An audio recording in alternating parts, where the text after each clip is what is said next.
अंधेरे में दम कैसे नहीं घुटता तुम्हारा? जानते हो शक्कर क्या भाव चल रही है? पूरे 40 हो गई है।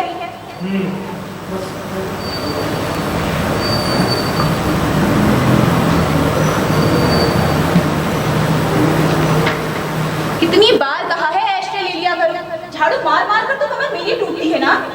हाँ हाँ ले लिया तो लेना। और राशन कार्ड बन गया? नहीं बनाना, गए भी थे, परवाह किसको है? माँ का ऑपरेशन कब तय हुआ है? इसका मतलब अस्पताल भी नहीं गए? सारी आफत मेरे ही सिर।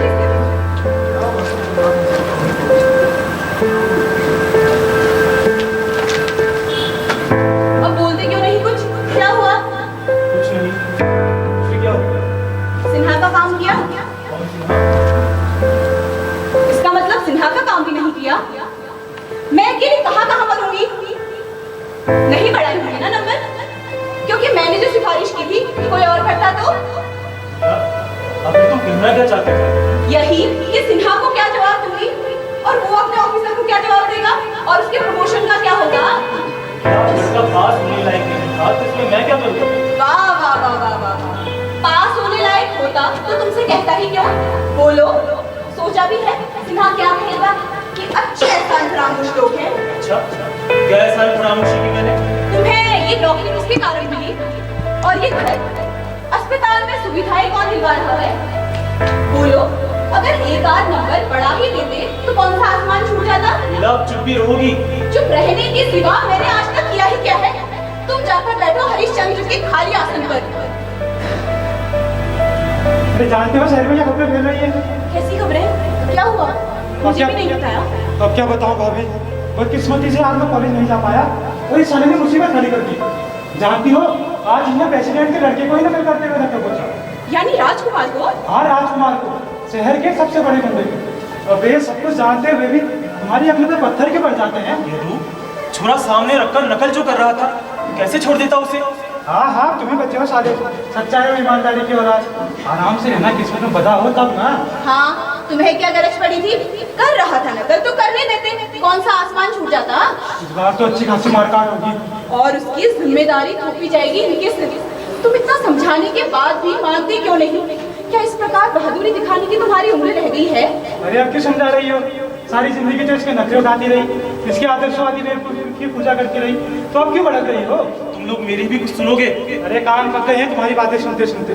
कहाँ तो सोचता था कि 2 साल में तुम प्रिंसिपल बनोगे और मैं वाइस प्रिंसिपल, और कहाँ तुमने ये हंगामा खड़ा कर दिया। पहले अपनी चमड़ी बचाओ फिर हाथ लगाना दूसरों को। अच्छा अगर मेरी जगह तुम होते तो बोलो तुम क्या करते? मैं तो और कागज लाकर देता और कहता कि करो बेटा नकल, इत्मीनान से करो, अपने बाप का क्या जाता है। लेकिन तुम है ना मिडिल क्लास के आदमी, हर छोटे सवाल को ग्लोरीफाई करोगे, हाहाकार मचाओगे। अबे तुम्हें पूछता कौन है? दूसरों के लिए ये सवाल छोटा हो सकता है पर हमारे लिए जीवन मरण का सवाल है, प्रोफेशनल एथिक्स का सवाल है। अब लेक्चर मत दो। जब से तुमने विप्लेंदु का द्रोणाचार्य नाटक क्या खेला है तुम्हारा दिमाग ही फिर गया है।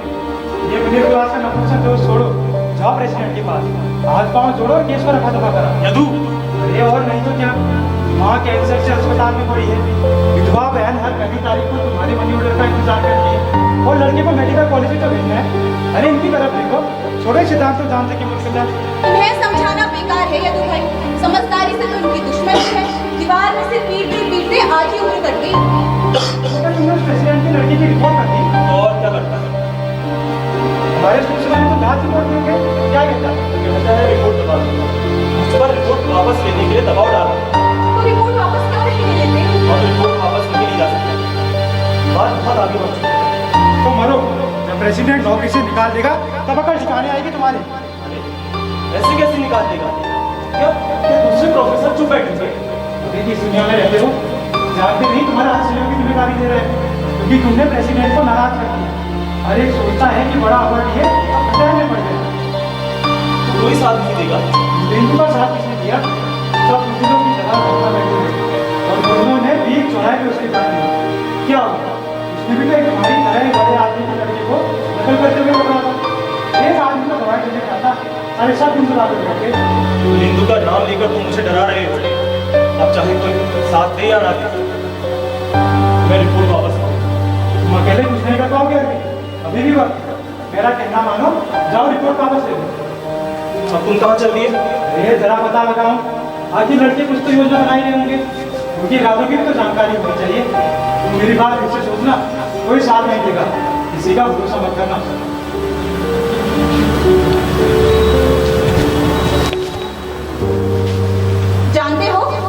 जानते हो किस तरह घसीट रही हूँ तुम्हारी गृहस्थी की गाड़ी। एक एक पैसे की खींचतान बची हुई है, और अब तुमने ये नई मुसीबत खड़ी कर दी। नौकरी छोड़कर बैठ जाओगे, फिर क्या क्या सारी दुनिया को सुधारने का ठेका तुमने अकेले का ले रखा है? लीला, पर मैंने इन सब चीजों का दावा कब किया? अरे तुम सोचते क्यों नहीं? क्या भटकने की तुम्हारी उम्र रह गई है? 20 साल हो गए हैं शादी को, किसी बात का तो ठिकाना हो। भगवान के लिए कम से कम कुछ ऐसा भी मत करो जिससे लगी लगाई रोटी छिन जाए। लीला, अब किस किस से डरूं? कॉलेज को दुकान की तरह चलाने वाले उस प्रेसिडेंट से, अंगूठा छाप कमेटी मेंबरों से, चुगली खाने वाले अपने सहयोगियों से, या उस 2 कौड़ी के बेहुदे विजिलेंस प्रिंसिपल से। ये जिंदगी भर हमको डरकर रहना होगा। लेकिन उन लड़कों का क्या भरोसा, किसका साथ दिया है उन लोगों ने? बेंदु की तरह तुम्हें भी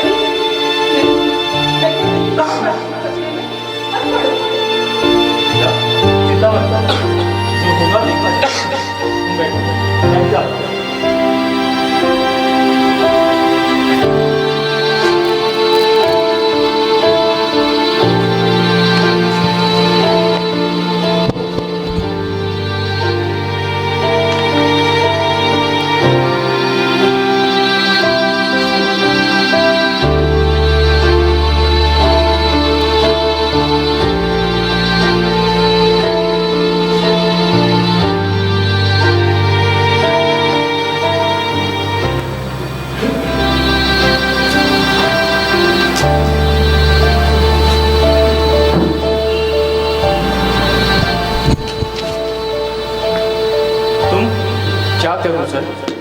आना ही पड़ा। अब और कौन सा पराक्रम कर दिया है? पराक्रम मैं क्या कर दूंगा सर? पराक्रम तो मेरे प्रोफेसर कर रहे हैं। झूठ बोलते हो, नकल करते हुए शर्म नहीं आई? चंदू, तुम्हारी जगह कोई और होता तो डूब मरता। सोचता था कम से कम आप तो सच्चाई का पता लगाने की कोशिश करेंगे। मैं कुछ नहीं सुनना चाहता। I dislike you, get out. आप नहीं सुनेंगे तो कौन सुनेगा सर? मेरी पूरी बात सुनिए। अगर लगे कि झूठ बोल रहा हूँ तो निकालिए चप्पल और मारिए 10। नहीं चंदू, तुमने नकल की है। नो सर, मैंने नकल नहीं की है। You are a liar Chandu. क्या प्रोफेसर मिश्रा क्या झूठ बोलेंगे? लेकिन सर, कागज किसके हाथ में था? मेरे हाथ में, लेकिन मैंने उस कागज का इस्तेमाल नहीं किया। This is no argument. आप जानते हैं मेरे सामने कौन बैठा था? कौन? राजकुमार। वो छुरा रखकर नकल कर रहा था। प्रोफेसर मिश्रा की बेटी कमरे में थी, वो देखकर भी अनदेखा कर रहे थे। राजकुमार की सीट से दूर घूम रहे थे। तो इससे ये कहां सिद्ध होता है कि तुम नकल नहीं कर रहे थे? मेरी पूरी बात तो सुन लीजिए सर। राजकुमार के पास से एक कागज उड़कर मेरे पास आया। मैंने उस कागज को उठा लिया। मैं सोच ही रहा था कि प्रोफेसर मिश्रा को दे दूं, लेकिन उन्होंने तेजी से आकर मेरा हाथ पकड़ लिया। तो तुमने विरोध क्यों नहीं किया? मैं चीखा, मैं चिल्लाया, पर प्रोफेसर मिश्रा मुझे धकेलते हुए प्रिंसिपल के पास ले गए। अच्छा, तो तुमने प्रिंसिपल से अपनी बात की? वहाँ तो प्रिंसिपल के साथ कॉलेज का प्रेसिडेंट भी बैठा हुआ था। उसने मेरी तरफ इस तरह देखा जैसे कोई शिकार हाथ लग गया। उसकी मुस्कुराहट बहुत भयानक थी सर। अच्छा, इसके बाद क्या हुआ? इसके बाद मुझे कुछ देर के लिए कमरे से बाहर जाने को कहा और फिर बुलाया और मेरी रिपोर्ट यूनिवर्सिटी को भेज दी। अच्छा, तो तुम कागज नहीं ले गए? नो सर, आप ही बताइए, क्या मैंने कभी नकल की है? तो बिना जांच के तुम्हें सजा क्यों दी गई? लोग तुम्हारे दुश्मन हैं जो जानबूझकर ऐसा करेंगे। मेरे पिताजी और प्रेसिडेंट का राजनीतिक विरोध है। आने वाले चुनाव में वो प्रेसिडेंट के खिलाफ लड़ रहे हैं। मैं उस विरोध की बलि बनाया गया हूँ सर। तो तुम मुझसे क्या चाहते थे? न्याय। राजकुमार को आपने पकड़ा है। मैं यहाँ ये जानने आया हूँ कि राजकुमार की रिपोर्ट यूनिवर्सिटी भेजी जा रही है या नहीं। हाँ, देखो मैंने अपना काम कर दिया, आगे प्रिंसिपल की जिम्मेवारी। आपको रिपोर्ट यूनिवर्सिटी भिजवानी होगी सर। अगर उन्होंने नहीं भेजी तो इसमें मैं क्या कर सकता हूँ? तो हम लोग कॉलेज की ईंट से ईंट बजा कर रख देंगे। हम लोग न्याय की लड़ाई लड़ रहे हैं सर। राजकुमार इस बार बच नहीं सकता। अच्छा, यानी तुम आंदोलन करने वाले हो। पर तुमने ये कैसे मान लिया कि रिपोर्ट दबा दी जाएगी? राजकुमार प्रेसिडेंट का लड़का है। वो प्रोफेसरों को अपने बाप का नौकर और कॉलेज को अपनी जायदाद समझता है। लेकिन इसमें मैं क्या कर सकता हूँ? आपको हमारा साथ देना होगा सर। आपका साथ मिलने पर हम जीत सकेंगे। नकल हमेशा के लिए बंद हो जाएगी, गुंडागर्दी बददखल जाएगी। तो आप हमारा साथ देंगे ना सर? कहेंगे ना कि राजकुमार ने चूहे के बल पर नकल की है? हाँ, पर चंदू तुम्हें ऐसा क्यों लगता है मैं न्याय का साथ दूंगा? ऐसी बात नहीं है सर। आप पर दबाव डाला जाए, आपको धमकाया जाए, आपको नौकरी से निकालने की धमकी दी जाएगी और जान से मारने का डर भी दिखाया जाएगा। चंदू, मैं धमकियों से नहीं डरता। पूरे स्टाफ में केवल आप पर भरोसा है सर। लेकिन चुप क्यों हो? बोलते क्यों नहीं? लेकिन आप बदल गए तो याद रखिए, हम आपको भी नहीं छोड़ेंगे। अच्छा, तो तुम मुझे धमकाने आए? आप चाहे जो समझो, ये लड़ाई हमारे लिए जीवन मरण का प्रश्न है। जो हमारे साथ नहीं उसे हम अपने विरुद्ध मानते हैं। इस समय मैं अपने सैकड़ों साथियों की ओर से बोल रहा हूँ, वापस लौट कर जवाब भी देना है। जरा साफ बोलने के लिए माफी चाहूँगा, लेकिन याद रखिए, अगर आपने अपनी बात बदली तो सबसे बड़ा गुनहगार हम आपको मानेंगे।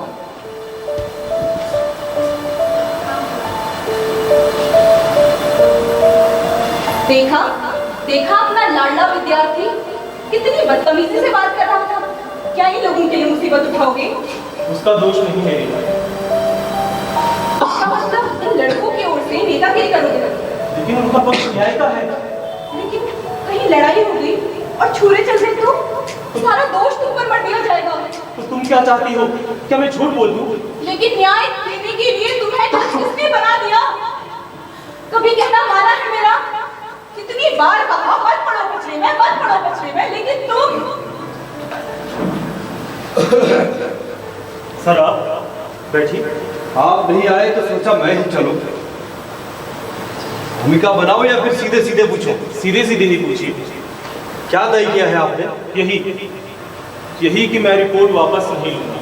शाबाश, मैं आपकी इसी ईमानदारी का तो कायल हूँ। क्या लगता है आपको, अपराधी को सजा मिलनी चाहिए या नहीं? अब इसी बात का तो विरोध है प्रेसिडेंट साहब, लेकिन प्रिंसिपल सर कह रहे थे कि मारिए गोली।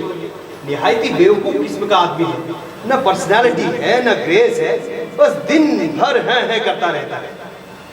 वैसे भी उसके 60 हो गए, सोचता हूँ उसको रिटायर ही कर दूं। लेकिन सही आदमी मिलता कहाँ है? लेकिन वो तो दूसरी ही बात कर रहे थे कि आप हमारे मालिक हैं, अन्नदाता हैं। कहा ना, एकदम गधे किस्म का आदमी है। कौन किसका मालिक और कौन किसका अन्नदाता? मैं तो चाहता हूँ कि असली अपराधी की खोज हो और उसे कड़ी से कड़ी सजा दी जाए। अच्छा, तो आप राजकुमार को असली अपराधी नहीं समझते? वो अपराधी हो सकता है, लेकिन असली अपराधी नहीं। तो कौन है असली अपराधी? मुझसे पूछेंगे तो मैं कहूंगा कि आप लोग। क्या हम लोग? जी हाँ। वो पिछले 3 सालों से नकल कर रहा था, तो उसे पकड़ा क्यों नहीं गया? उसकी बेहुदा हरकतों की मुझसे शिकायत क्यों नहीं की गई? आखिर आप लोगों को डर किस बात का था? डर किस बात का था? हमें डर आपका था, अपनी नौकरी का, अपनी सुरक्षा का। मैं भला किसी का क्या बिगाड़ लेता हूँ? क्या आपकी भाषा धमकी की भाषा नहीं होती? जो आप कह देते क्या वही नियम नहीं हो जाता? ये आरोप गलत है। नहीं, मेरा आरोप सही है। आप अच्छी तरह जानते हैं आपका लड़का गुंडा, आवारा और बदमाश है। उसके बाद भी आप घूम क्यों करते हैं जैसे कि आपको कुछ मालूम ही नहीं? ये झूठ है। और आपने चंदू की रिपोर्ट यूनिवर्सिटी की भिजवाई। सर, आपने मौके का फायदा उठाया। आप अच्छी तरह जानते थे कि उसका कोई दोष नहीं है। मिस्टर अरविंद, मेरी उससे भला क्या दुश्मनी हो सकती है? वो आपके राजनीतिक विरोधी का लड़का है। जाहिर सी बात है आप उसके बाप की इमेज खराब करना चाहते हैं। मिस्टर अरविंद, सर, भलाई इसी में है कि आप राजकुमार की रिपोर्ट यूनिवर्सिटी आ रही है। आप अपनी जिद का परिणाम जानते हैं? हाँ, अच्छी तरह से। ठीक है, तो फिर मेरे भी आरोप सुनिए। आप लड़कों को मेरे खिलाफ भड़का रहे हैं। आप शहर की शांति और व्यवस्था को खतरा पहुंचा रहे हैं। आप बदमाश लड़कों की नेतागिरी कर रहे हैं। अगर कल तक आपने अपना फैसला नहीं बदला तो इसके परिणाम भयंकर होंगे। मैं कॉलेज भी बंद कर सकता हूँ। तो करा दीजिए कॉलेज बंद। मिस्टर अरविंद, आप समझने की कोशिश क्यों नहीं करते? कॉलेज बंद कर देने से तो बात सुलझ नहीं जाएगी ना, उलझ भले जाए।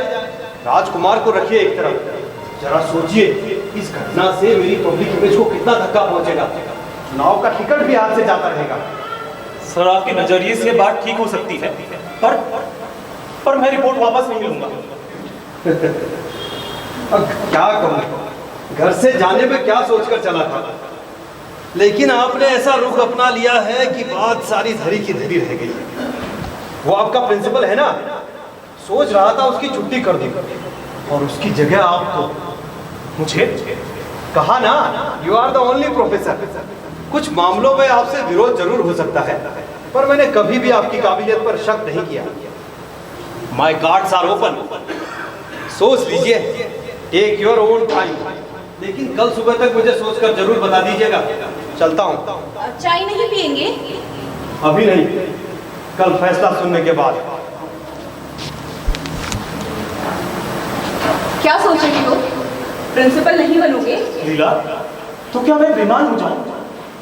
लेकिन उस बदतमीज लड़के का साथ देने से भी क्या मिलेगा?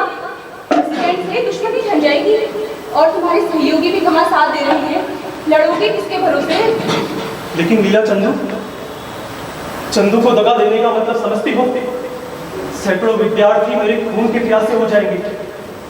लीला, तुम मुझ पर थूकेंगे। अरे प्रेसिडेंट उन्हें निपट लेगा और तुम्हें सुरक्षा देगा। वैसे भी उन लड़कों का साथ देकर क्या फायदा?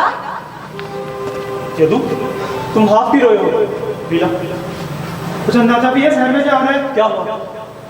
और चढ़ाओ चंदू नाम की लौटे को। तुम्हारा नाम लेके डॉक्टरों को भड़का रहा है। कल कॉलेज में तबाही हुई बिना नहीं रहेगी। यदु, पर मैंने ऐसी कोई बात नहीं की। तुम्हारे नाम से इंकलाब और जिंदाबाद के नारे लग रहे हैं और ये भी अफवाह फैली है कि तुमने ही लड़कों को भड़काया है। मैं कहती थी ना कि कोई साथ नहीं देगा, सबको अपनी अपनी पड़ी है। अब क्या होगा यदु भाई? देखो, जब ये लोग विमलेंदु की हत्या कर सकते हैं तो तुम्हारी क्यों नहीं? हर एक बार तुम्हारे खिलाफ बढ़ रही है अरविंद। तुम जाओ, रिपोर्ट वापस ले लो। और फिर प्रेसिडेंट इन्हें प्रिंसिपल बनाने की बात भी तो कर रहा था। अरे वाह, तो बन जाओ प्रिंसिपल और मेरा वाइस प्रिंसिपल के रास्ता बनाओ। अगर तुम प्रेसिडेंट का साथ दोगे तो प्रेसिडेंट तुम्हारा साथ देगा, और रही बात चंदू और उसके साथियों की, तो प्रेसिडेंट उससे बुद्धि पड़ लेगा। हाँ, लेकिन राजकुमार तुम्हें जिंदा नहीं छोड़ेगा। यदु, बकवास बंद करो। बकवास कहते हो? रिपोर्ट बदलने के अलावा तुम्हारे पास कोई चारा नहीं। राजकुमार का विरोध करोगे तो हत्या, और चंदू का विरोध करोगे तो सामाजिक हत्या। अरे हत्या से बच नहीं पाओगे तुम। यदु, चुप रहो, चुप रहो। मेरा दिमाग काम नहीं कर रहा है। Yadu, you get out from here. I say get out.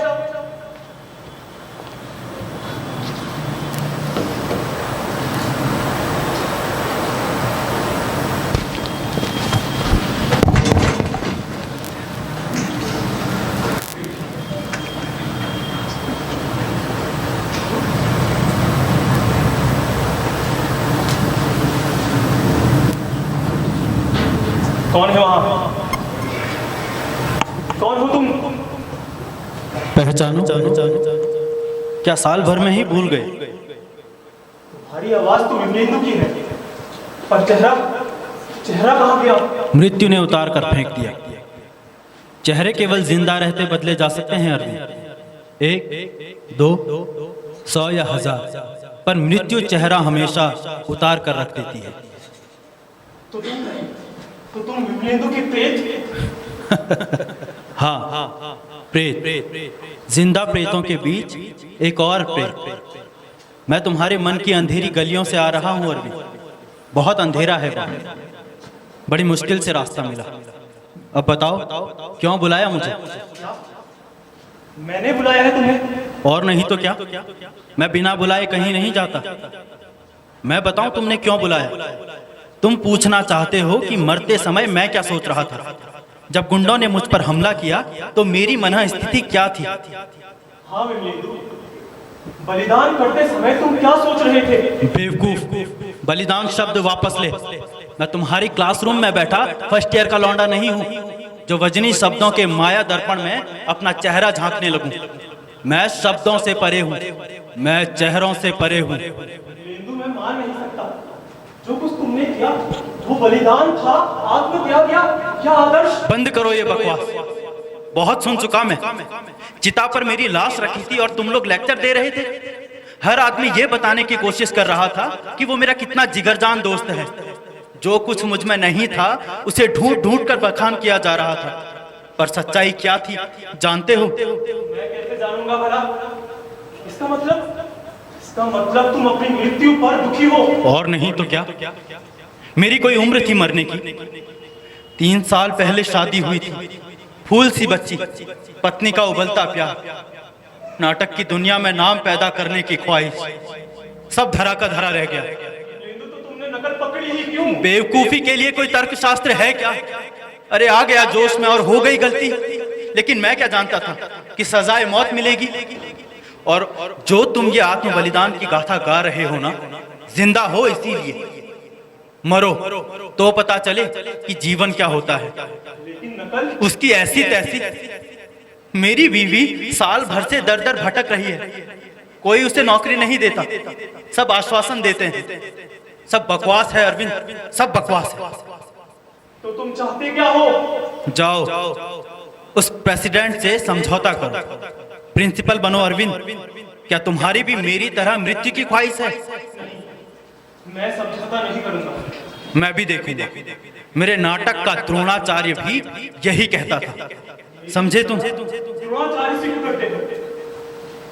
वो एक बहुत शक्तिशाली व्यक्ति था, मैं एक छोटा सा आदमी हूँ, छोटे छोटे मोर्चों पर लड़ता हूँ। बकवास। उस द्रोणाचार्य ने भी दावे किए थे तुम्हारी तरह। उसे समझो अरविंद, तुम्हें तुम्हारे प्रश्न का उत्तर अपने आप मिल जाएगा। याद करो उसे, याद करो उसे अरविंद, याद करो उसे, याद करो उसे अरविंद, याद करो उसे, याद। नहीं नहीं, मुझे अभी चाहिए। नहीं देगी तो तुझसे कभी बात नहीं करूंगा और पिताजी से भी कभी बात नहीं करूंगा। क्या मेरा कहना नहीं मानेगा? नहीं मानूंगा। तेरा क्या, किसी का कहना नहीं मानूंगा। ला गोरस ला, अभी ला, नहीं तो यही सर पटक पटक कर अपने प्राण दे दूंगा। ये नहीं चाहिए मुझे, गोरस दे। गोरस हो तो लाऊं, तेरे बाप ने गाय थोड़ी ना बांध रखी है। कहीं से ला, गोरस दे। नहीं देती है ना, नहीं देती है ना, नहीं देती है ना, ले ले ले। रुक जा, अभी लाती हूँ। गोरस पीऊंगा, गोरस पीऊंगा, गोरस पीऊंगा। क्या हुआ, रो क्यों रहा है? माँ ने फिर मारा क्या? नहीं नहीं मारा। तो क्या बात हो गई? गोरस पीऊंगा पिताजी, गोरस पीऊंगा। पर हमारे पास गाय कहाँ है? नहीं है तो क्या हुआ, माँ दे रही है ना। लेकिन बाहर गई है। नहीं, भीतर। आ गई तुम, देखो ना, दूध के लिए हट कर रहा था, सिर्फ पटक पटक कर प्राण दे रहा था। अब रोएगा तो देखना, हटी करेगा। गोरस कैसा लगा तुमको? बहुत अच्छा था माँ। अब कहाँ जा रहा है? उस क्षत्रिय कुमार के पास जाकर उसको बताता हूँ कि हमारे यहाँ भी गोरस है, घमंडी कहीं का। आपको दरिद्री भिखमंगा ब्राह्मण कहना होगा।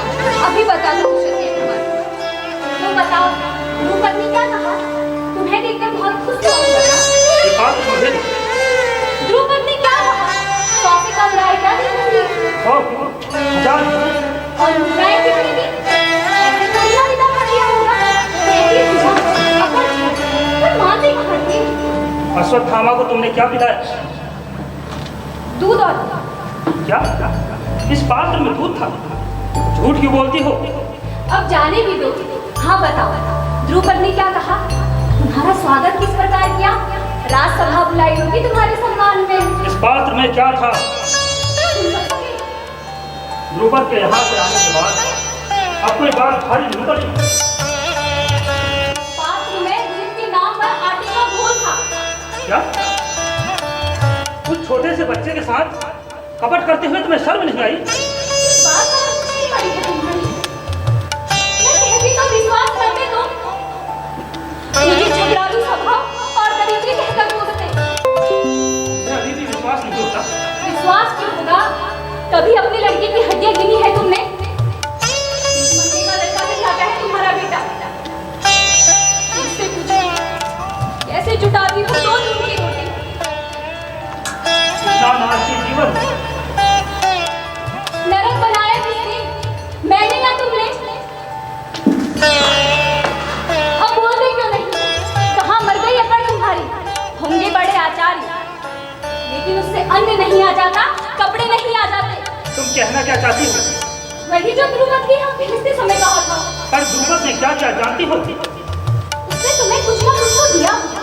हाँ दी ना, जमकर एक लाठी मेरे माथे पर और नौकरों से थक के मार कर निकलवा दिया मुझे। भूल नहीं सकता। क्या मैं झूठ बोल रहा हूँ? उस अपमान की कल्पना भी नहीं कर सकती तुम। मेरा अपमान, मेरे पिता का अपमान। लेकिन ऐसा क्या कह दिया उसने? उसने मुझे घमंडी कहा, अकड़ू कहा, दरिद्री कहा, ढोंगी कहा, पाखंडी कहा। उसका एक एक शब्द बच्ची की तरह मेरी आत्मा को छेड़ रहा है।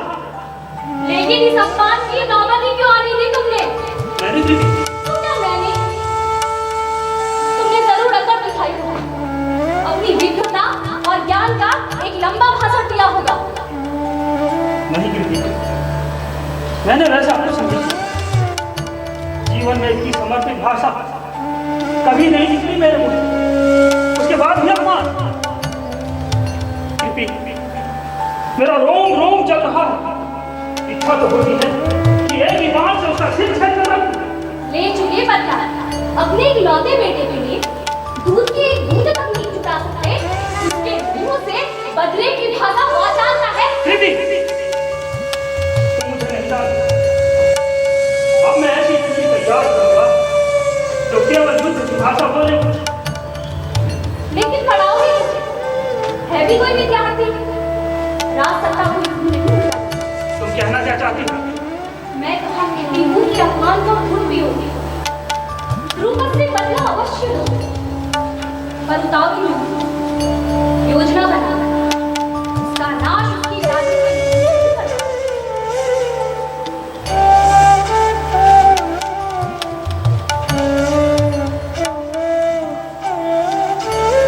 देखो तो कौन है?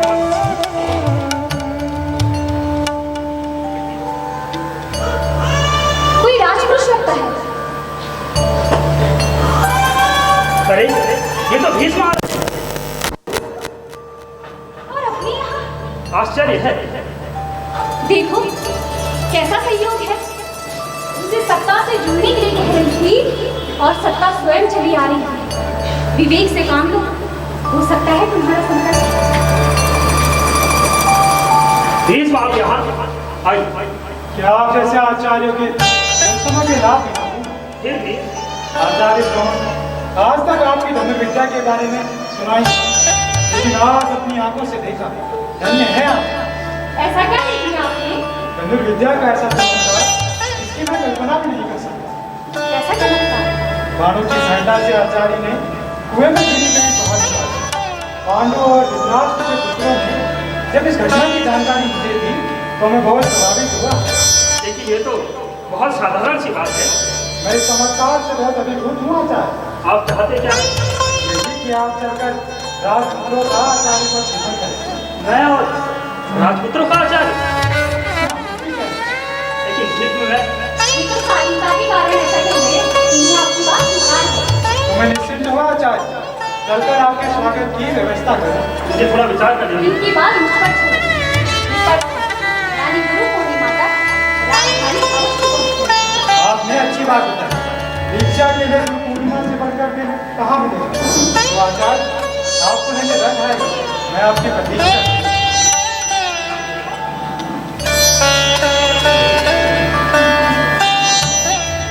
कृपी, तुमने मुझे सोचने भी नहीं दिया। तुम इसका परिणाम जानती हो? जानती हूँ, अनाज और कपड़े की समस्या हमेशा के लिए दूर हो जाएगी और वो सम्मान से रह सकोगे और तुम ध्रुवत से बदला भी ले सकोगे। ध्रुवत से बदला?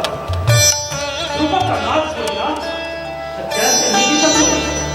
अब तुम्हारे शिष्य होंगे इस देश के भावी शासक, उनकी सेना बनाकर ध्रुवत को प्रदर्शित कर सकते।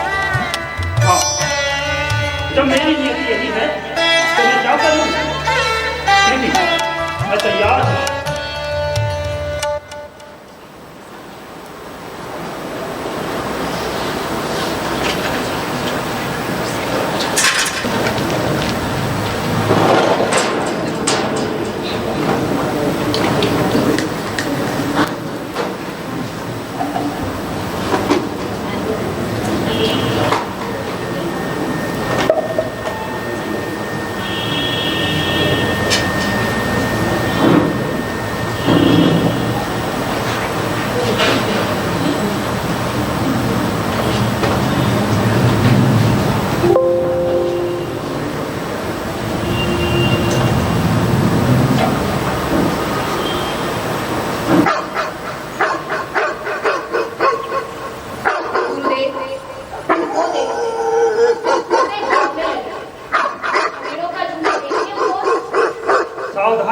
निशाना साधन एक भी हरि भाग में ना पड़ा। जी गुरुदेव।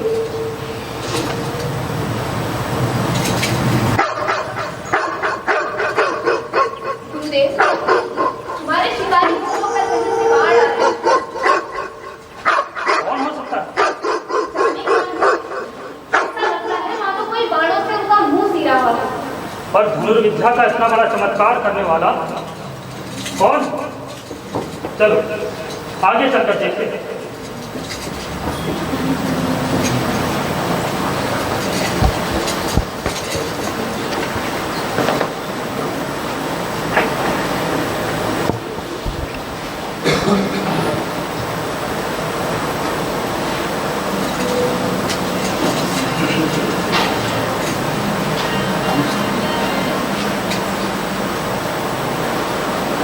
कौन हो तुम?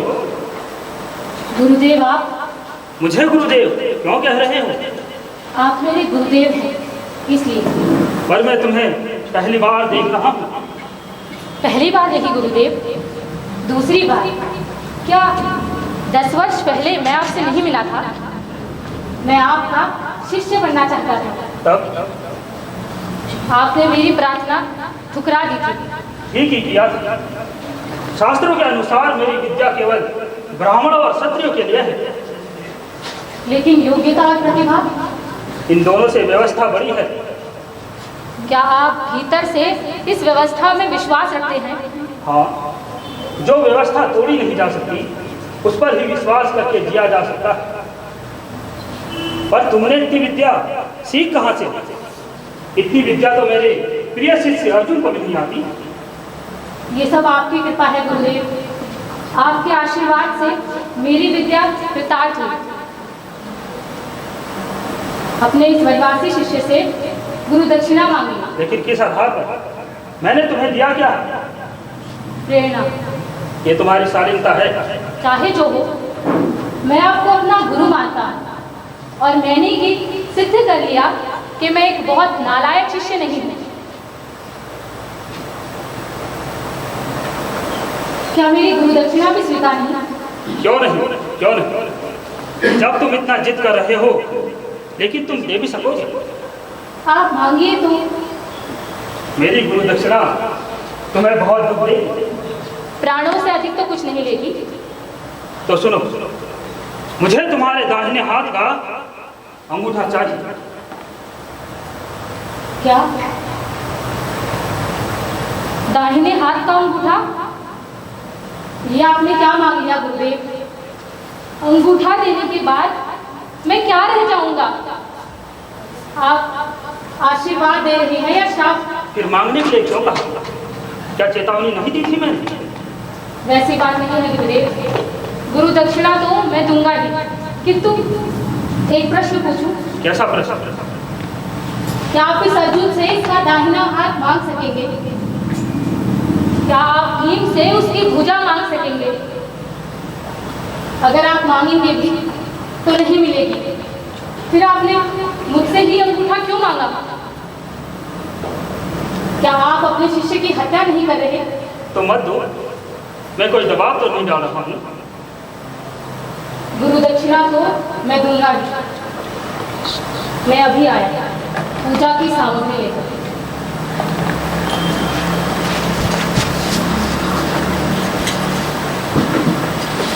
गुरुदेव, आपकी क्रूरता समझ नहीं आई। क्यों? एकलव्य से अंगूठा क्यों मांगा? धर्म की व्यवस्था थी, जानते नहीं? शूद्रों और वनवासियों को धनुर्विद्या की शिक्षा नहीं दी जा सकती। परंतु आपने शिक्षा दी नहीं।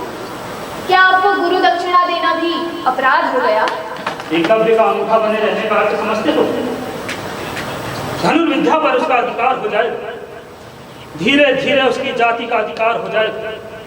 शक्तिशाली होने के बाद ये क्षत्रियों से स्पर्धा करेंगे और परिणाम होगा वरना सब धर्म पर संकट। इसीलिए मैं उसका अंगूठा छीन कर इन संभावनाओं को हमेशा हमेशा के लिए समाप्त कर दूंगा। पर यह अन्याय है गुरुदेव। देखा नहीं उसकी आंखों में शक्तियों के लिए कितनी घृणा थी। आपने एक महान प्रतिभा को उभरने से पहले ही कुचल दिया। हाँ, कुचल दिया। उसने मेरे अहंकार को चुनौती को दी। वो सिद्ध करना चाहता था कि वो मेरी सहायता के बिना भी महान धनुर्धर बन सकता है। कल इतिहास मेरी अपूर्णता पर हंसता।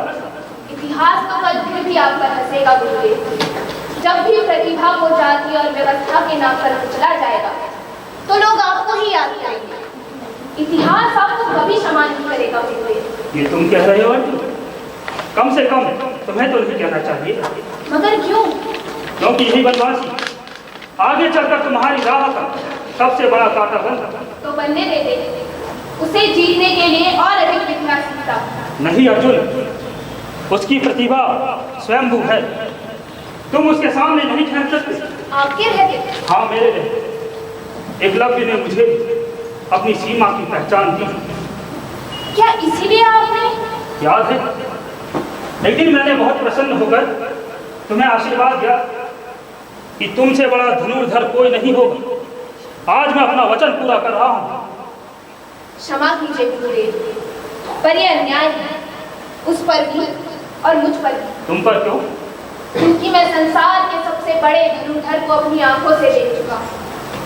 भविष्य में जब कोई मुझे संसार का सबसे बड़ा धनुर्धर कहेगा तो तब एकलव्य का गर्म खून से सना हुआ पंजा मेरा मजाक उड़ाएगा।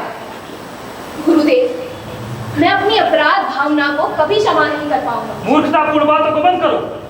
नहीं गुरुदेव, अभी भी समय है। जाइए, एकलव्य को मना कीजिए। मैं इस पाप में शामिल नहीं होना चाहता। चुप रहो, मुझे अपना वचन पूरा करने दो। राज की कर्तव्य का पालन करने दो। गुरुदेव, वो देखो, एकलव्य आ रहा है।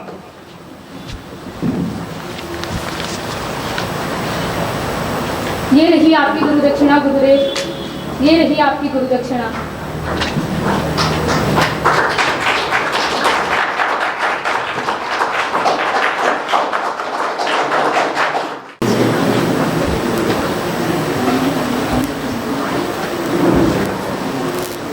अजी सुनते हो, सुदीप की चिट्ठी आई है। रख दो, पढ़ लो। पढ़ो भी, मेरिट में पहला आया है मेरा बेटा। क्या फर्स्ट आना कुछ नहीं होता? अगर होता है तो पूरे शहर में मिठाइयाँ बांटो। मुझे क्यों बोल रही हो? इस तरह काट क्यों रहे हो? काटू नहीं तो और क्या करूँ? तुम्हारी मेहरबानी से प्रिंसिपल जो हो गया हूँ। तो बुरा क्या हुआ? हाँ, बड़ा राज सिंहासन मिल गया है ना मुझे। लीला, एक दिन तो चैन की सांस मिलती। रोज कोई ना कोई परेशानी। तो प्रिंसिपल बनकर तुम सुखी नहीं हो? सुखी? कॉलेज का हर आदमी मुझे बेईमान और मौका परस्त समझता है। लीला, मुझ पर कोई विश्वास नहीं करता। क्या हो गया यार? प्रिंसिपल बनने के बाद तुम किसी काम के आदमी नहीं, जब देखो मिनट रह रहते हो। हाँ, और बढ़ाऊं प्रिंसिपल, किसी काम का नहीं रखा, किसी काम का नहीं। आखिर बात क्या हो गई? देखो मैं तुम्हारी नस्ल जानता हूँ, अब बताओगे भी? मैं यूं ही चमगादड़ों की तरह मुड़ गए रहोगे? क्या प्रेसिडेंट ने कोई अनसन बात कह दी? नहीं, इसकी तो आदत हो गई, लेकिन ये तो कैसे कहूँ, दूर बढ़ने की बात है। बताओ भी। राजकुमार ने आज एक लड़की पर बलात्कार करने की कोशिश की। बलात्कार? किस लड़की पर? अनुराधा पर। इतनी नीच हरकत? तुम चुप रहो। तुम्हारी वजह से आज राजकुमार इस कॉलेज में है। लेकिन ये घटना हुई कहाँ? और कहाँ? कॉलेज में। ये तो जब किस्मत ही फूटी हो तो इसमें मैं क्या करूं? मुझे खुद विश्वास नहीं होता, पर जो कुछ हुआ वो इतना सच है कि I can't believe। College building के पीछे का बगीचा देखा है तुमने? हाँ, देखा है। वही 4 बज चुके थे, कॉलेज से सब जा चुके थे। मैंने सोचा गुलाब के कलमों को देखाऊं। हैज के पास जैसे ही पहुंचा तो लड़की की भयानक चीख सुनाई पड़ी। मैं दौड़ा, मैंने देखा राजकुमार अनुराधा पर। It was horrible. मैंने राजकुमार को ललकारा, भाग गया साला। अनुराधा फूट कर मेरे सामने रो रही। समझे या तुम? Imagine my state of mind, imagine my state of mind. सचमुच बहुत दुखद है। पर ये लड़की अकेले बगीचे में कर क्या रही थी? किसी का इंतजार कर रही होगी, और क्या। हो सकता है अपने किसी प्रेमी का इंतजार कर रही हो। हाँ, हो सकता है। अगर किसी प्रेमी का इंतजार कर भी रही थी तो इसका मतलब ये नहीं हो जाता कि उसका रेप कर दिया जाएगा? लेकिन इन सब के लिए तुम कहाँ जिम्मेवार हो? लीला, तुम समझने की कोशिश क्यों नहीं करती? अगर आज मैं कठपुतली प्रिंसिपल ना होता तो क्या फकरानी की हिम्मत हो सकती थी? अरे फिर भी इसमें तुम्हारा क्या दोष? जिसने किया है वो भुगतेगा। तुम नहीं समझते, इस पूरी घटना का एक अकेला गवाह मैं हूं, और शायद तो अदालत बनकर ही मुझे बैठना पड़े। तो क्या उसने लिखी शिकायत की है? क्यों नहीं करती? और अगर ना भी करती तो क्या मुझे नामर्दों की तरह चुप बैठना चाहिए था? मेरी बात मानो अरविंद, तुम रिपोर्ट दबा दो। असंभव, असंभव यदु, असंभव। पूरी घटना मेरे सामने हुई है, सब कुछ इतना सच है कि मैं झूठ नहीं बोल पाऊंगा। लेकिन सच बोलने का मतलब समझते हो? कहा ना तुम चुप रहो। मैं सोचता था बलात्कार की बात सुनकर तुम तिलमिला उठोगी। राजकुमार को कठोर से कठोर सजा देने के लिए मुझे विवश कर दोगी, लेकिन उल्टा तुम, क्या सुविधाओं ने तुम्हारी सोवियत में इतनी मार डाली है? और प्रेसिडेंट तुम्हें नौकरी से निकाल देगा फिर? तो निकाल दे। नौकरी नौकरी। जरा व्यवहारिक बुद्धि से काम लो अरविंद। जाओ उस लड़के को समझाओ, उससे कहो कि बात बोलेगी तो बदनामी में सीखेगी। चुप बैठना ज्यादा अच्छा है। वो जब समझाने से काम कर सकता है तो बवाल मचाने से क्या फायदा? हाँ, ये तो भाई बिल्कुल ठीक है।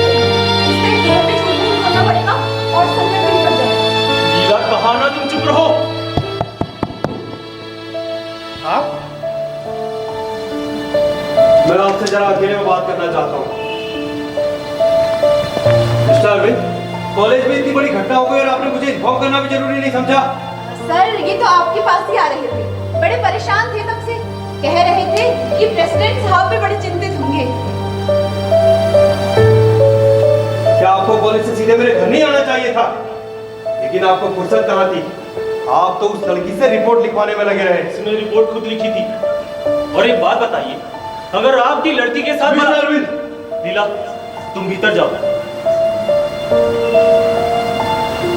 मतलब साफ है कि आप उस लड़की की तरफ से बोल रहे हैं।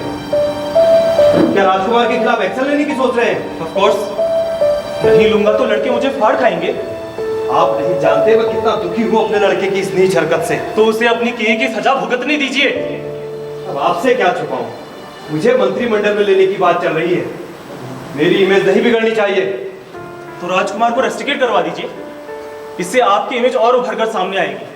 और देखिए सर, क्या सार्वजनिक रूप में झूठ बोल पाना मेरे लिए आत्महत्या नहीं होगी? लगता है आपके भीतर का धर्मराज फिर जाग उठा है, लेकिन आप करेंगे वही जो मैं चाहता हूं। नहीं, आप गलत फहमी में। सोचिए मिस्टर अरविंद, जरा सोचिए, वरना कल फिर आप पुलिस हिरासत में होंगे। लेकिन इनका अपराध क्या है? विरोध, केवल विरोध। अच्छा मिस्टर अरविंद, मैं थोड़ी देर में आपको टेलीफोन करूंगा। इस बीच आप मेरा कहा मान लें तो अच्छा ही है। तुमने ऐसा क्या कर दिया जो प्रेसिडेंट तुम्हें जेल भिजवाने की बात कर रहा है? मैंने कोई गलती नहीं की है लीला। क्या प्रेसिडेंट को इतना नाराज कर दोगे कि वो तुम्हें जेल भिजवा दे? जेल उसका बाप नहीं भिजवा सकता, नौकरी भले ही ले सकता। नौकरी छूटने का मतलब समझते हो? समझता हूं, अच्छी तरह से समझता हूं। तुम्हारा ये बंगला छिन जाएगा, टेलीफोन कट जाएगा, मुफ्त के चपरासी नहीं रहेंगे तुम्हारे पास, तुम प्रिंसिपल की औरत नहीं मिलाओगी। मगर मेरी भी सुनो लीला, मैं आज तुम्हारी एक नहीं सुनूंगा, एक नहीं।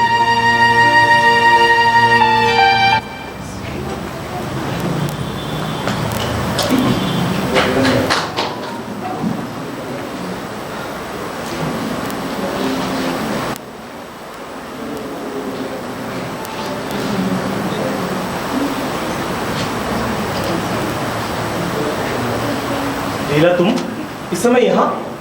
हाँ सर, लेकिन यहाँ आने की जरूरत? मैं जानना चाहती थी कि आप निश्चित रूप से एक्शन ले रहे हैं या नहीं। अच्छा, तो तुम चाहती हो कि एक्शन निश्चित रूप से हो? नहीं चाहती तो रिपोर्ट ही क्यों करती?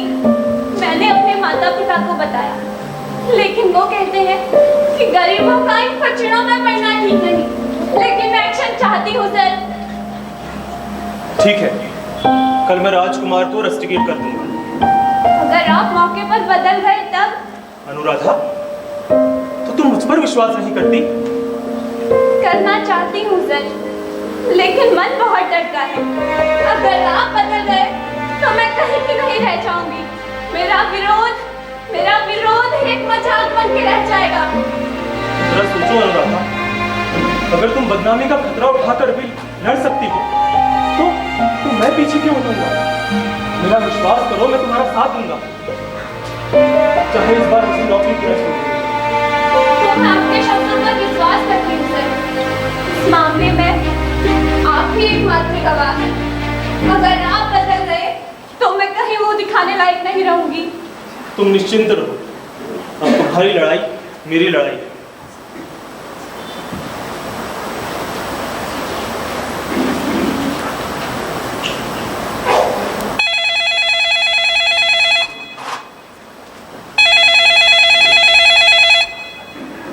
हेलो, हाँ जी बोल रहा हूँ। नमस्कार जी, सोच लिया है, अच्छी तरह से सोच लिया। My decision is final, can't be changed. हाँ, मैं कल राजकुमार को कॉलेज से रस्टिकेट कर रहा हूँ। क्या? हाँ, ये मेरा आखिरी फैसला है। क्या कहा? रिपोर्ट अनुराधा के सामने फाड़ दूं? उसके पिता आपके यहाँ बैठे हैं? नो सर, मैं एक्शन लूंगा। क्या कहा? पुलिस 5 लाख रुपयों का गबन? लेकिन सर आपने ही तो। नो सर, जैसा आप कहते हैं वैसा ही होगा। Yes sir, yes sir. किसका फोन था? प्रेसिडेंट का। तुम इतना घबरा क्यों रहे हो? कुछ खास नहीं, कॉलेज के क्लर्क ने 5 लाख रुपयों का गबन कर दिया है, इसीलिए पुलिस वगैरह। लेकिन आप तो ऐसे डर रहे हैं सर जैसे गबन आपने कर दिया हो। आखिर कॉलेज का मामला है। देखो अनुराधा, तुम्हारे पिता नहीं चाहते कि तुम रिपोर्ट करो। अब सवाल पिताजी के चाहने ना चाहने का नहीं रहा सर, आप क्या चाहते हैं? तुम्हारे पिता का ख्याल रखते हुए शायद मैं तुम्हारा साथ में देता।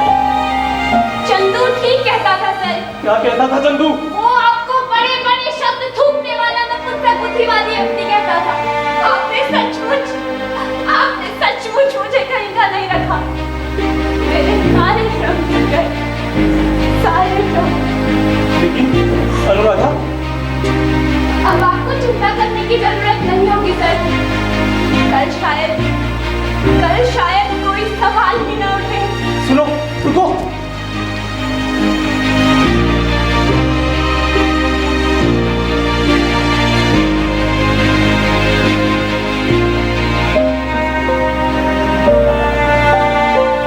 क्या हुआ? कुछ नहीं, आत्मज्ञान। बोधिसत्व से बोध आत्मज्ञान। इसे बताते क्यों नहीं? कह तो रहा हूँ, आत्मज्ञान हो गया मुझे, शुद्र होने का आत्मज्ञान। अरे मेरे आटे में मिलाने वाले कीड़े होने का आत्मज्ञान।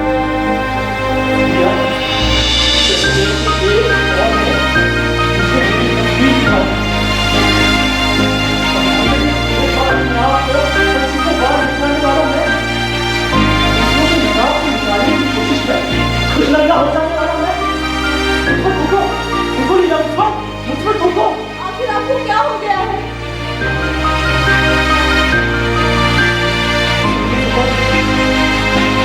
के बच्चे ने क्या कहा? उसने कहा, मिस्टर अरविंद, आप पर 5 लाख रुपयों के गबन का आरोप है। इतनी नीचता? अब क्या कहूँ लीला, क्या कहूँ? पुलिस की हिरासत में होने के बाद भी अगर मैं चीख चीख के कहता कि उस हरामी के बच्चे ने बलात्कार करने की कोशिश की है, तो कौन विश्वास करता मेरी बात का? कौन विश्वास करता? लेकिन अब उस लड़की का क्या होगा? अब क्या होगा? जब अदालत ने ही धोखा दे दिया तो वो बेचारी क्या कर सकती है? क्या कर सकती है?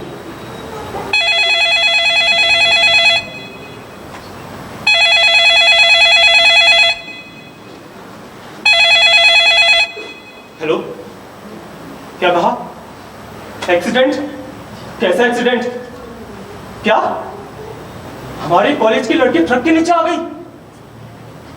क्या नाम था उसका? क्या अनुराधा, क्या अनुराधा? क्या हुआ अनुराधा को? बोलो। मर गई। मेरी बुज़दिली ने मार डाला उसे। लीला, लीला उसका विरोध नहीं बिका। कोई नहीं खरीद सका उसे, कोई नहीं। वो जाते जाते मुझ पर थूक गई। हाँ, वो जाते जाते मुझ पर थूक गई।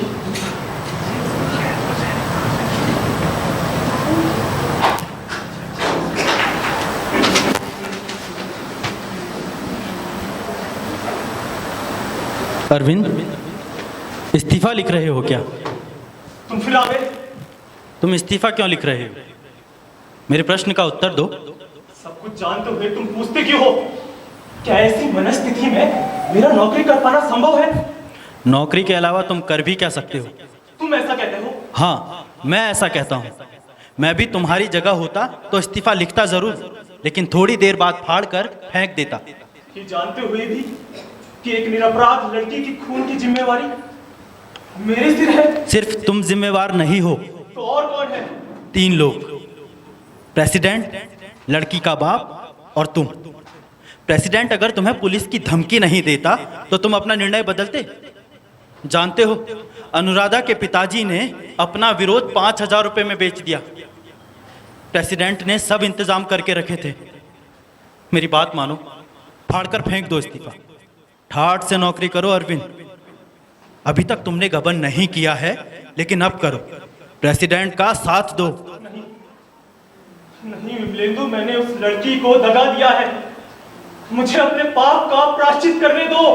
प्रायश्चित ही करना है तो तुम भी आत्महत्या करो अरविंद। अरे, स्त्री का अपमान कोई नई बात तो है नहीं, वो तो होता ही रहा है। क्या तुम्हारा द्रोणाचार्य कौरवों की दास्ता छोड़कर चला गया? क्या उसने तलवार उठाई? मेरा नाटक याद क्यों नहीं करते तुम अरविंद? क्यों याद नहीं करते मेरा नाटक?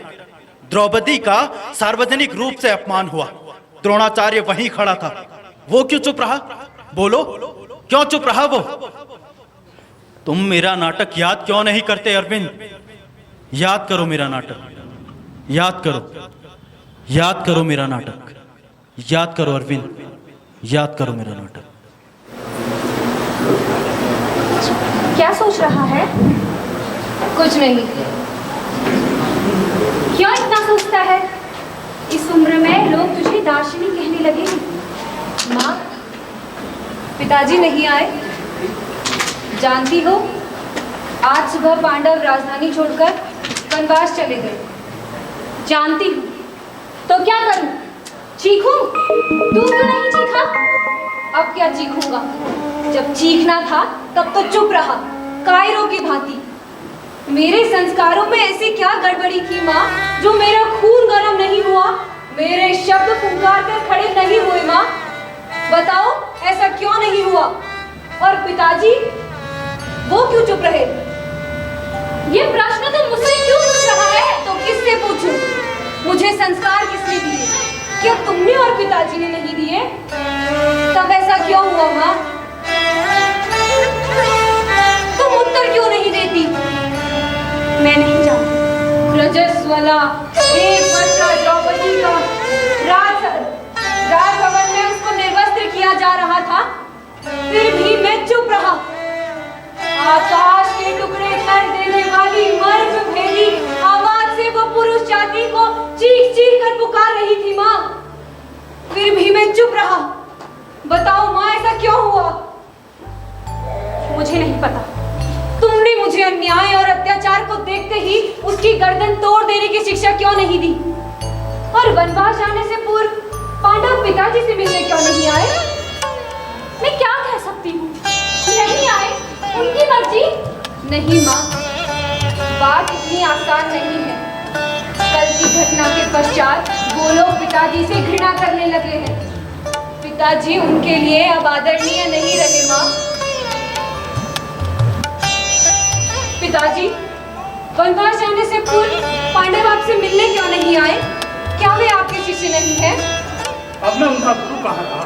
लेकिन संसार तो आपको महान आचार्य जानता है पिताजी। द्रौपदी की पुकार जब किसी ने नहीं सुनी, तो वो आपके सामने आ खड़ी हुई थी। उसने क्या कहा था? उसने कहा, आचार्य, आप तो न कौरवों के रक्त संबंधी हैं और न ही पांडवों के। आप आचार्य हैं दोनों के। आपको सत्ता का मोह नहीं? तो क्या आप सार्वजनिक रूप से अपने शिष्यों की पत्नी को अपमानित होते हुए देख सकते हैं? लेकिन आप तब भी चुप रहे पिताजी, क्यों? उत्तर दीजिए।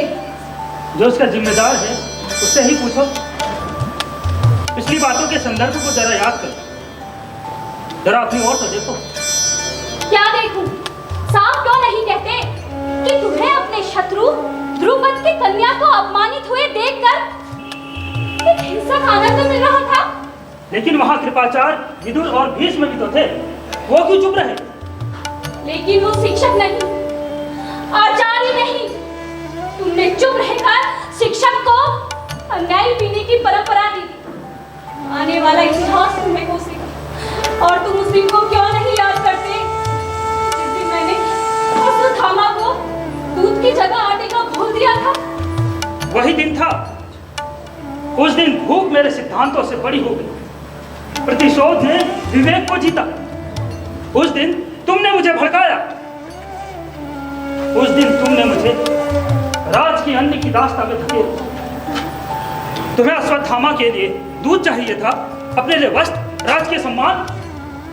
तब क्यों नहीं रोका मुझे? क्यों मुझे सुविधा भोगी होने के लिए उकसाया? बोलो, बोलती क्यों नहीं? राज की अन्न की दास्ता ने मेरा विवेक न्याय बुद्धि थे। मुझे एकलव्य का अंगूठा काटना पड़ा। मुझे कल में जैसे होनहार विद्यार्थी व्यवस्था की आड़ लेकर ठुकराना पड़ा। पक्षपात करना पड़ा मुझे। कुछ समझौते ने मुझे सही आदमी बनने नहीं। द्रौपदी के इस अपमान के परिणाम क्या होंगे पिताजी? युद्ध, सर्वनाश। मेरी जी हुई विद्या, सहस्त्र बलिदान ले मैंने केवल शस्त्र चलाने की शिक्षा दी। उसके आगे ऐसा कुछ नहीं सिखाया जो मनुष्य को मनुष्य बना सके। मुझे डरता हुआ भविष्य दिखाई दे रहा है। मुझे अपने शिष्यों के शव दिखाई दे रहे हैं। शव दिखाई दे रहे हैं। शव दिखाई दे रहे हैं।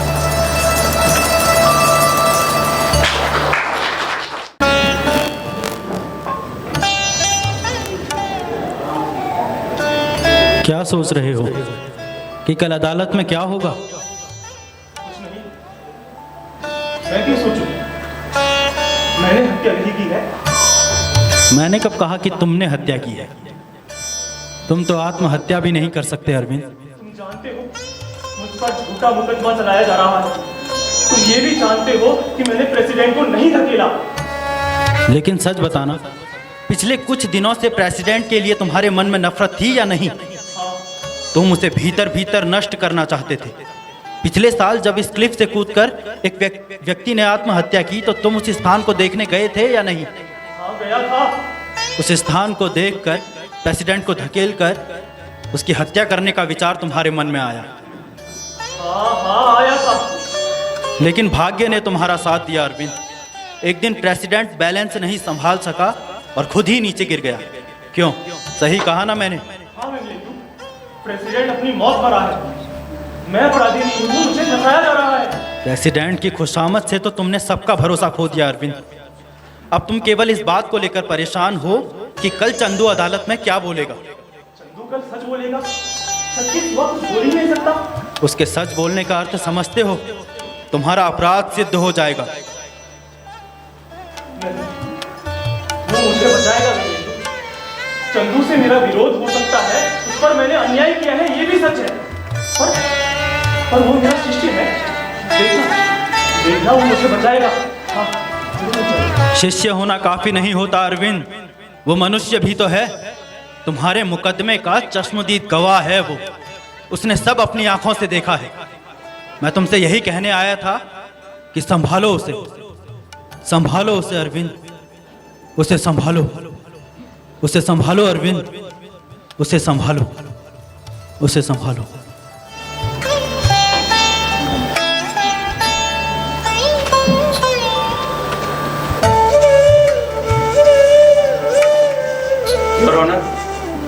इस मुकदमे के चश्मदीद गवाह चंद्रशेखर और चंदू से प्रश्न पूछने की इजाजत चाहता हूँ। इजाजत है। चंदू, तुम प्रिंसिपल अरविंद को कब से जानते हो? पिछले 8 साल से वो मेरे कॉलेज में प्रोफेसर थे। तुम्हें कॉलेज छोड़े हुए कितने वर्ष हो गए? मैंने कॉलेज छोड़ा नहीं सर, मुझे कॉलेज से निकाल दिया गया। निकाल दिया गया? जी। क्यों? मैंने कॉलेज अथॉरिटी का नकल को लेकर विरोध किया। प्रेसिडेंट का लड़का छुरा लगकर नकल करते हुए पकड़ा गया और उसकी रिपोर्ट दबा दी गई। ऑब्जेक्शन माय लॉर्ड, तुमसे जितना पूछा जाए उतने का ही जवाब दो। सरकारी वकील के प्रश्नों का सीधा सीधा जवाब दो। तुम भी तो नकल करते हुए पकड़े गए। अपना नकल ना करने का दावा सिद्ध करने के लिए कौन सा प्रमाण है तुम्हारे पास? यूनिवर्सिटी का फैसला। ऑब्जेक्शन माय लॉर्ड, सरकारी वकील के प्रश्नों का मुकदमे से सीधा संबंध नहीं है। मेरे प्रश्नों का इस मुकदमे से सीधा सीधा संबंध है योर ऑनर। चंदू के जवाब से यह साफ जाहिर होता है कि प्रोफेसर अरविंद ने ही राजकुमार की रिपोर्ट दबाई थी। Go ahead with your questions. Chandu, तुम्हारा अनुराधा नाम की किसी लड़की से परिचय था? जी हाँ, वो मेरे साथ कॉलेज में पढ़ती थी। क्या तुम्हारा और उसका बस इतना ही परिचय था? जी नहीं, उससे मेरा गहरा परिचय था। हम दोनों एक दूसरे से प्रेम करते थे। वो मरते दम तक मुझसे प्रेम करती थी। इस बात का कोई प्रमाण है तुम्हारे पास? जी हाँ, उसके पत्र हैं मेरे पास। तुम उसकी आत्महत्या का कारण बता सकते हो? Professor Arvind. Objection my lord, तुम इतने दावे से प्रोफेसर अरविंद को दोषी कैसे ठहरा सकते हो? इसका प्रमाण है मेरे पास। अनुराधा का लिखा हुआ आखिरी पत्र। क्या लिखा था उस पत्र में? उसमें लिखा था, मैं ठीक 4 बजे बगीचे में तुम्हारा इंतजार कर रही थी। इतने में कहीं से राजकुमार आया और वो मेरे साथ जबरदस्ती करने लगा। मेरे विरोध करने के बाद भी वो नहीं माना। उसी समय भाग्य से प्रिंसिपल साहब आ गए और उन्होंने मुझे बचा लिया और मुझसे रिपोर्ट लिखवाई और कहा मैं राजकुमार के खिलाफ एक्शन लूंगा। उसके आगे क्या लिखा? माँ बाबूजी मेरी बदनामी से डरते हैं। मैं प्रिंसिपल साहब के यहाँ जा रही हूँ उनसे ये पूछने कि वो मेरा साथ देंगे या नहीं। अगर उन्होंने मेरा साथ नहीं दिया तो शायद मैं जीवित ना रहूं। योर ऑनर, इस प्रकार की बातों से केस को भटकाया जा रहा है। केस को भटकाया नहीं, सुलझाया जा रहा है योर ऑनर। चंदू, तुम उस दिन क्लिफ की ओर क्यों गए थे? आत्महत्या करने। तो तुमने आत्महत्या क्यों नहीं की? मैं क्लिफ से कूदने ही वाला था कि मुझे किसी के पास आने की आवाज सुनाई पड़ी। मैं एक और झाड़ी में सरक गया और मैंने देखा प्रोफेसर अरविंद क्लिफ की ओर बढ़ रहे थे और प्रेसिडेंट को अपने पास बुला रहे थे। वो हिचक रहा था। प्रोफेसर अरविंद ने उसे नीचे तराई का मेला देखने के लिए आग्रह किया। आखिर विवश होकर प्रेसिडेंट छोड़ तक आए। उनका शरीर लड़खड़ाता दिखा और क्लिफ से नीचे गिरता दिखा। तो क्या प्रोफेसर अरविंद ने प्रेसिडेंट को धकेला था? बोलते क्यों नहीं? बोलो। हो सकता है। तो तुमने पुलिस को इन्फॉर्म क्यों नहीं किया? क्योंकि मेरे पुलिस स्टेशन पहुंचने से पहले ही प्रोफेसर अरविंद का फोन आ चुका था। इस बात से साफ जाहिर होता है योर ऑनर कि चंदू की मौजूदगी के बारे में न बताकर प्रोफेसर अरविंद इस बात को छुपाना चाहते थे। आप गवाह से कोई और प्रश्न पूछना चाहते हैं? No your honour.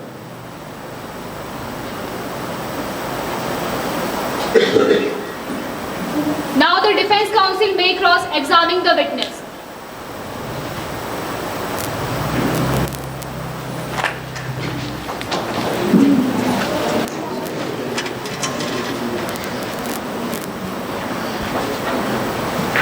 क्या सोच रहे हो चंदू के बारे में? हाँ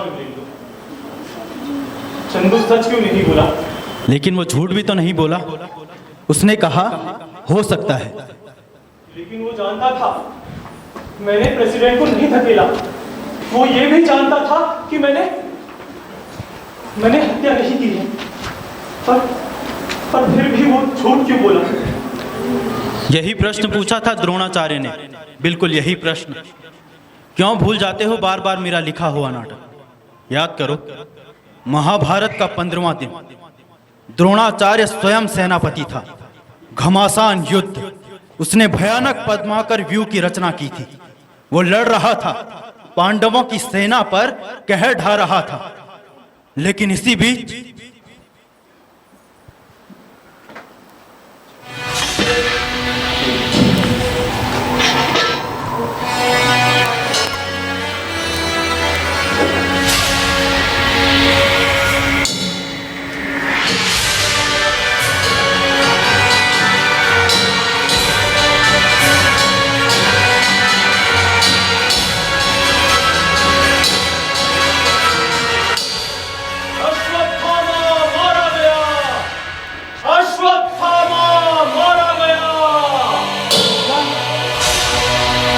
मेरा पुत्र मारा गया।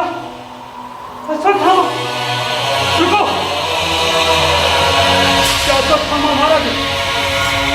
मेरा पुत्र अश्वत्थामा। लोग तो यही चिल्ला रहे हैं गुरुदेव। बताओ कौन मारा गया?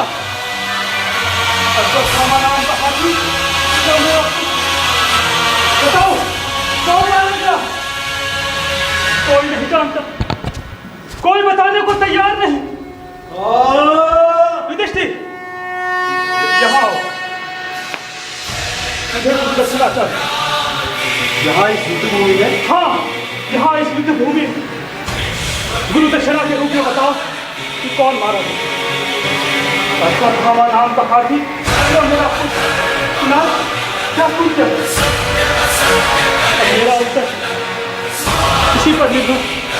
जल्दी बताओ। अश्वत्थामा मारा गया गुरुदेव, किंतु वो नर था।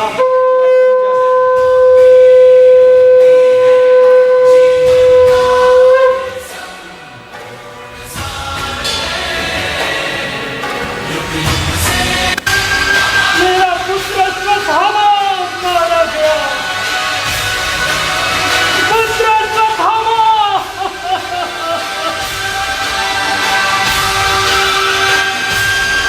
अब मैं जीकर क्या करूंगा? अब मैं जीकर क्या करूंगा अश्वत्थामा? नहीं, अब मुझसे युद्ध नहीं होगा, नहीं होगा मुझसे युद्ध। अश्वत्थामा। बड़े देख क्या रहे हो दृष्टद्युम्न? काटो इस पूरे की गर्दन, ले लो अपने पिता के अपमान का प्रतिशोध।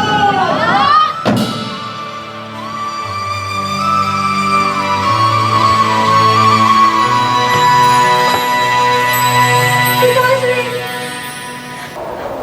पिताश्री। जीवित हो करो होगा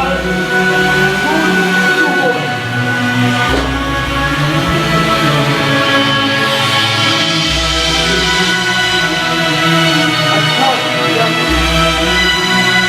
मैं इसी का पाठ सत्य और न्याय का पक्ष जानते हुए मैं इसके विरोध में अपने ही शिष्यों के विरुद्ध राजनीति विकास का तुम्हारा झूठ बोलना ही धर्म है युधिष्ठिर। अगर तुम सत्य भी बोलते तो क्या बिहार झूठ बोलता? अच्छा किया, अच्छा।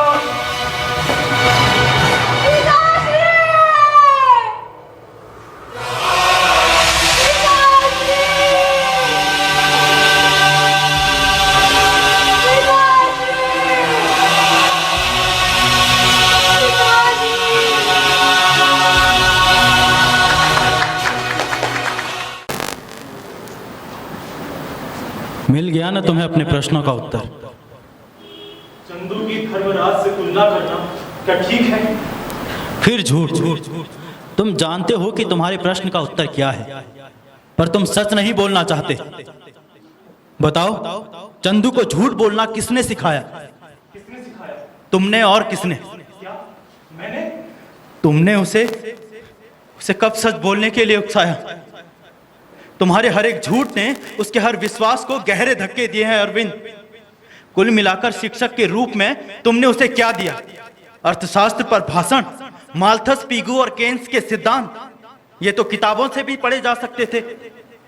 सवाल है तुमने क्या दिया? क्या कुछ ऐसा दिया जो उसके जीवन को अर्थ देता हो? तुम सिर्फ मुझे दोष दे रहे हो, और ये बताओ मुझे झूठ बोलना किसने सिखाया? व्यवस्था ने, दम घोट कर रख देने वाली व्यवस्था ने, विरोध से तिलमिला उठने वाली व्यवस्था ने। क्या मैं शुरू से कमीना था? क्या मैंने माल्थस, पीगो और केन्स के सिद्धांतों से आगे बढ़कर जीवन को खोजने का प्रयास नहीं किया? फिर क्या मुझ पर आक्रोश नहीं था? क्या मुझ पर छटपटाहट नहीं थी? मैं कहां मना करता हूं? तो तब तुम उस प्रेसिडेंट को दोष क्यों नहीं देते? क्योंकि उसके पास सत्ता थी, व्यवस्था उसकी पीठ थपथपाती थी। सत्ता के कारण तुम्हारी नियति तय करने का उसे अधिकार था अरविंद। उसने जो तय किया तुम उस पर चले क्यों नहीं? याद है जब तुमने विरोध की भाषा अपनाई तो सत्ता ने तुम्हारे अस्तित्व पर सीधे हमला किया, कभी प्रलोभन देकर, कभी आतंक जमाकर। इसलिए विरोध मत करो। सब विरोध बकवास है अरविंद, बकवास है सब विरोध। तुम्हारे आत्म बलिदान का क्या यही निष्कर्ष है? वजनी शब्दों का इस्तेमाल बंद करो अरविंद, अब उन्होंने अर्थ खो दिया है। तू जानता है तू कौन है? कौन हूं मैं? तू द्रोणाचार्य है, द्रोणाचार्य। व्यवस्था और सत्ता के कोड़ों से पिटा हुआ द्रोणाचार्य, इतिहास की धार में लकड़ी की ठूंठ की तरह बहता हुआ, वर्तमान के कगार से लगा हुआ सड़ा गला द्रोणाचार्य। तू द्रोणाचार्य है, द्रोणाचार्य। मैं द्रोणाचार्य नहीं हूं, मैं अरविंद हूं, प्रोफेसर अरविंद। बकवास, तू द्रोणाचार्य है, तू द्रोणाचार्य है। कौरवों की भाषा बोलने वाला, युद्ध में भी उनका साथ देने वाला, तू किस बात का प्रोफेसर? तू द्रोणाचार्य है, द्रोणाचार्य। एक और द्रोणाचार्य, एक और द्रोणाचार्य, एक और द्रोणाचार्य, एक और द्रोणाचार्य।